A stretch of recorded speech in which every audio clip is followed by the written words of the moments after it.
عمومی باشد و فراگیر باشد همگیر باشد این نوع بیماری ها رو وبا میگن طاعون میگن. من امروز با اسمشون مختلف میشه. امروز با اسم مثلا کرونا ویروس برام دیوار 100 سال پیش در اروپا با اسم انفلونزی اسپانی میگفتیان، گریپ اسپانی. اولی هم قریب 50 میلیون آدم مرده بوده 100 سال پیش. همه اینها خلاصه در اصطلاح شریعت با اسم وبا ذکر میشه. از حکم این بیماری ها پرسیدم، حضرت در جواب گفتن به من که ای عایشه این بیماری های عاموی این یک نوع عذاب است از طرف پروردگار بر هر قومی که خدا بخواهد اون عذاب میفرستد. البته وقتی که عذاب شد، عذاب در مقابل چی میشود؟ در مقابل معصیت و جنایت و نافرمانی میشود. وقتی که بنده ها از راه خدا که برآمدن، نافرمانی و مخالفت و معصیت با امر و نهی خدا که کردن، از حد گذشتن، به خدا برای تنبیه اونها، برای اونها رو از خواب غفلت بیدار کردن، همین نوع بیماری رو میفرستن. همونطور بیماریه که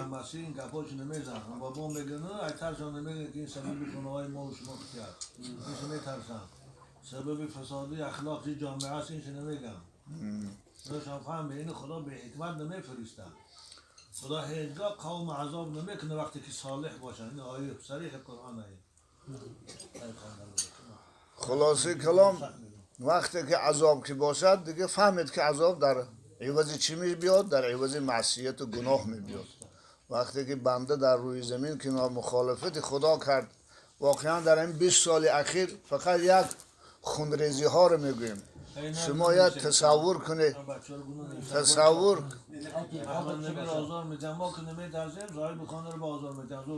شما یک پیش نظر بیارید کشورهای اسلامی را، غربی های مثلا مسیحی چی بلاها رو گرفتار نکردن. اگر کسی تلویزیون تماشا کنه از سال 2000 من 2020 ساله افغانستان روی آرامی رو ندیده، عراق روی آرامی رو ندیده، سوریه روی آرامی رو ندیده. میلیون ها میلیون انسان در این کشورها در این طول 20 سال مسلمان ها مردن. شما حال مهاجرا، گریزهایی که در بدر شدن، حاضر در ترکیه 4 میلیون سوریگی هست. اونایی که بیچاره آب خطی می رفتن، هزارها هزار مسلمان در آب غرق شد. اونایی که گذشتگی یه حال تباه خدام کشورها هستن. خلاصه این بلا رو در سر مسلمانی کی آورد؟ اروپایی ها آوردن.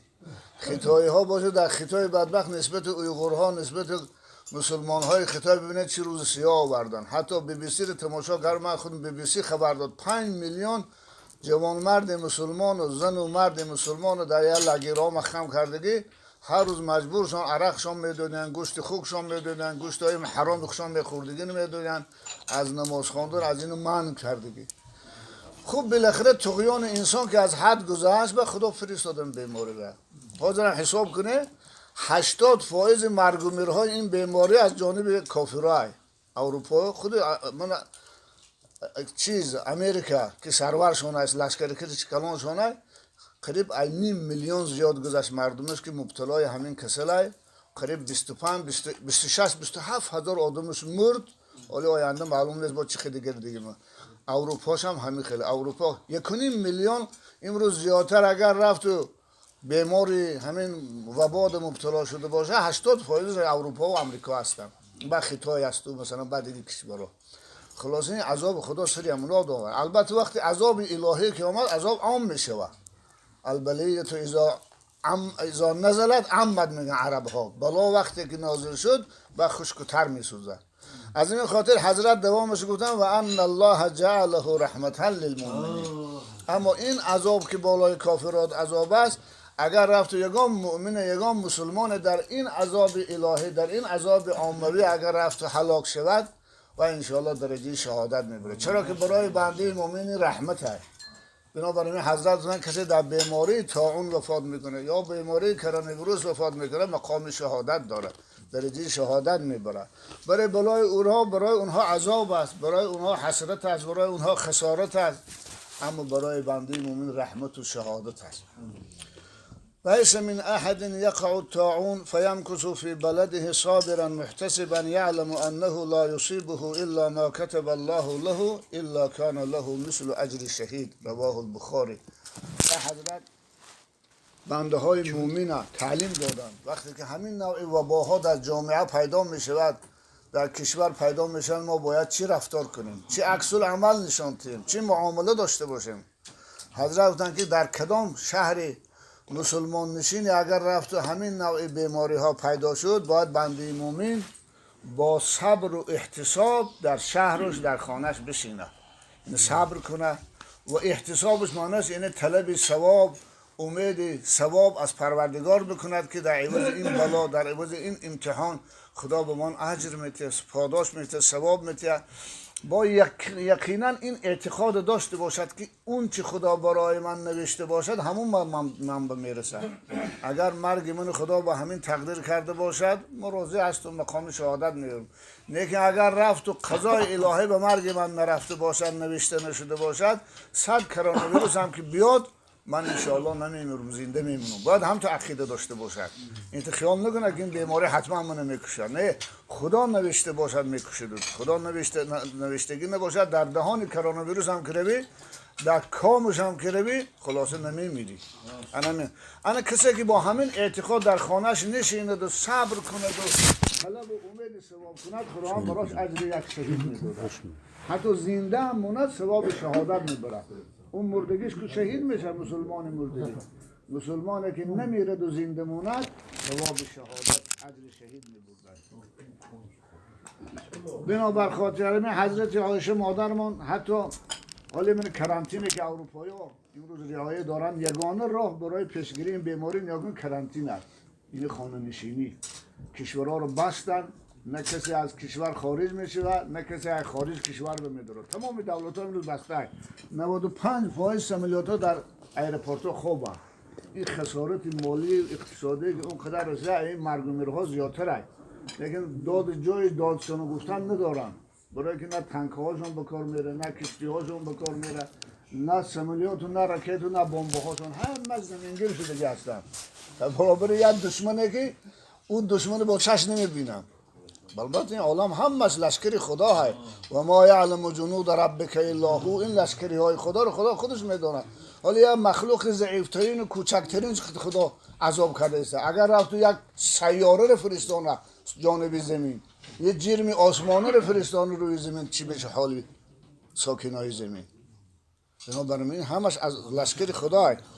از این خاطر باید بنده مومن در این حالت ها حضرت گفتن چیکار کنه؟ گفتن وقتی که اذا سمعتم به بارض فلا تقدموا علیه و اذا وقع بارض و انتم بها فلا تخرجوا فرارا منه.